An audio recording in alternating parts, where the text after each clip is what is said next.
नमस्कार और आज की इस खास चर्चा में स्वागत है।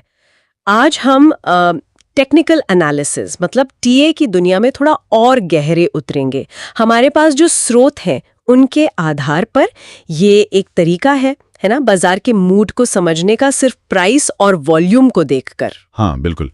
इसे ऐसे सोचिए जैसे आप किसी नए शहर में हों और बढ़िया खाना कहाँ मिलेगा ये ढूंढ रहे हैं, भाषा भी नहीं आती मान लीजिए, तो आप शायद क्या करेंगे, जहाँ सबसे ज़्यादा भीड़ दिखेगी शायद वहीं चले जाएंगे, ये सोचकर कि भाई यहाँ कुछ तो अच्छा होगा। टेक्निकल एनालिसिस भी मतलब कुछ ऐसा ही है। बाजार की भीड़ यानी ट्रेंड्स, पैटर्न्स, इनको देखकर ट्रेडिंग के मौके ढूंढना, ये फंडामेंटल एनालिसिस से काफ़ी अलग है। वहाँ तो कंपनी की जड़ें देखते हैं, है ना, उसकी सेहत कैसी है, वैल्यू क्या है। हाँ, वो तो बिल्कुल अलग नजरिया है। दिलचस्प। तो चलिए इसको थोड़ा और समझते हैं। हमारे स्रोत कहते हैं कि इसका जो मेन मकसद है वो सिर्फ भविष्यवाणी नहीं है, बल्कि संभावनाओं को तोलना है। बिल्कुल सही पकड़ा आपने। टीए का देखिए असल लक्ष्य है ट्रेडिंग के मौके पहचानना। ऐसे मौके जहां आपको लगे कि हाँ, यहाँ कमाने की गुंजाइश, जो हम रिस्क ले रहे हैं उससे ज़्यादा है।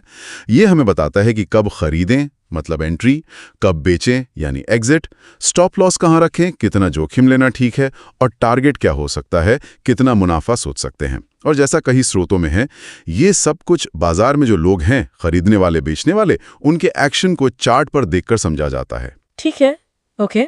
तो ये काम कैसे करता है, मतलब इसके पीछे के मूल सिद्धांत क्या हैं? आपने कुछ धारणाओं का जिक्र किया था अपने नोट्स में। हाँ। टीए कुछ कह सकते हैं मुख्य आइडियाज पर टिका है। पहला तो ये कि मार्केट सब कुछ जानता है, मतलब किसी शेयर की जो कीमत अभी चल रही है ना, उसमें उससे जुड़ी लगभग हर पब्लिक और कभी-कभी अंदरूनी जानकारी भी शामिल होती है, ऐसा माना जाता है। दूसरा, कैसे हुआ ये ज्यादा जरूरी है, क्यों हुआ से। हाँ, मतलब एनालिस्ट कीमत ऊपर नीचे क्यों हो रही है उसके कारण में ज्यादा नहीं जाते, वो देखते हैं कि हो क्या रहा है, चाल कैसी है। और कीमत की चाल का आपने जिक्र किया, तो स्रोत ये भी कहते हैं कि ये बस ऐसी रैंडम नहीं होती, इसमें कोई पैटर्न होता है। सही। यहीं पर तीसरी और चौथी धारणा आती है। तीसरा, कीमतें ट्रेंड में चलती हैं, मतलब बड़े मूव्स जो होते हैं ना, वो अक्सर एक दिशा पकड़ लेते हैं, ऊपर या नीचे, उसे ट्रेंड कहते हैं। और चौथा, जो काफी इंटरेस्टिंग है, इतिहास खुद को दोहराता है। ये बहुत हद तक इंसानी फितरत पर आधारित है, जैसे डर और लालच। ये भावनाएं बार बार आती हैं लोगों में, तो माना जाता है कि कीमत के पैटर्न भी दोहराते हैं। कई स्रोत इसी साइकोलॉजी वाले एंगल पे जोर देते हैं। वाकई, ये तो जैसे बाजार की साइकोलॉजी को डिकोड करना हुआ। अच्छा, तो इन पैटर्न्स को देखने के लिए सबसे कॉमन टूल क्या है? स्रोतों में कैंडलस्टिक्स का बहुत जिक्र है। बिल्कुल बिल्कुल, जापानी कैंडलस्टिक्स सबसे ज्यादा पॉपुलर हैं। हर एक कैंडल जो होती है वो एक तय समय की, मान लीजिए एक दिन की या एक घंटे की, पूरी कहानी बता देती है। कहाँ खुला, ओपन, कितना ऊपर गया, हाई, कितना नीचे आया, लो, और कहाँ बंद हुआ, क्लोज। OHLC कहते हैं इसे। कैंडल का रंग आमतौर पे हरा तेजी के लिए, लाल मंदी के लिए, और उसका साइज, उसका आकार, वो दिखाता है कि उस वक्त खरीदारों और बेचने वालों में कितनी खींचतान चल रही थी, कौन हावी था। तो क्या सिर्फ एक कैंडलस्टिक पैटर्न, मान लीजिए कोई हैमर बन गया या इनगल्फिंग पैटर्न दिखा, तो क्या उसे देखकर ही ट्रेड ले लेना चाहिए? कुछ स्रोत तो कहते हैं कि सावधान रहना चाहिए। बिल्कुल सही कह रही हैं आप। अकेले कैंडलस्टिक पैटर्न देखना काफी नहीं है, बल्कि वो धोखा दे सकता है।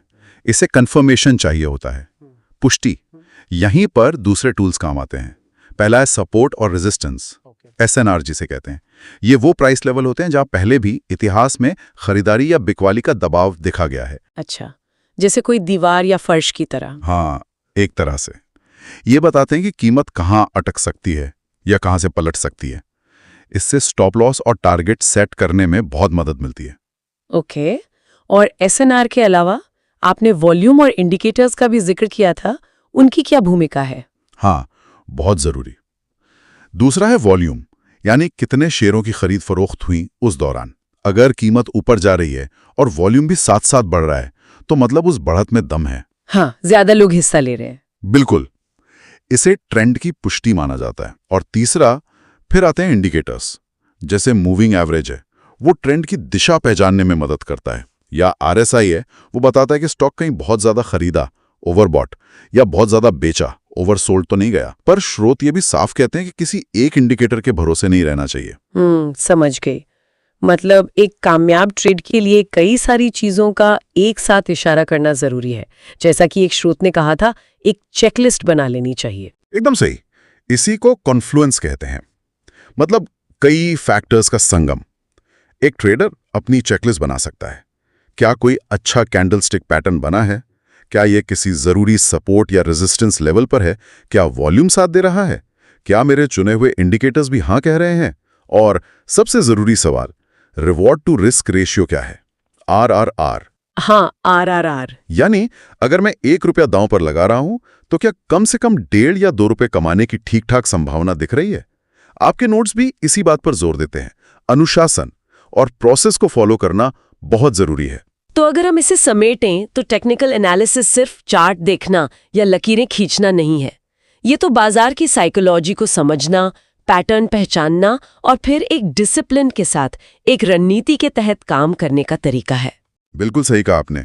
ये औजारों का एक डिब्बा है, कोई अलादीन का चिराग नहीं।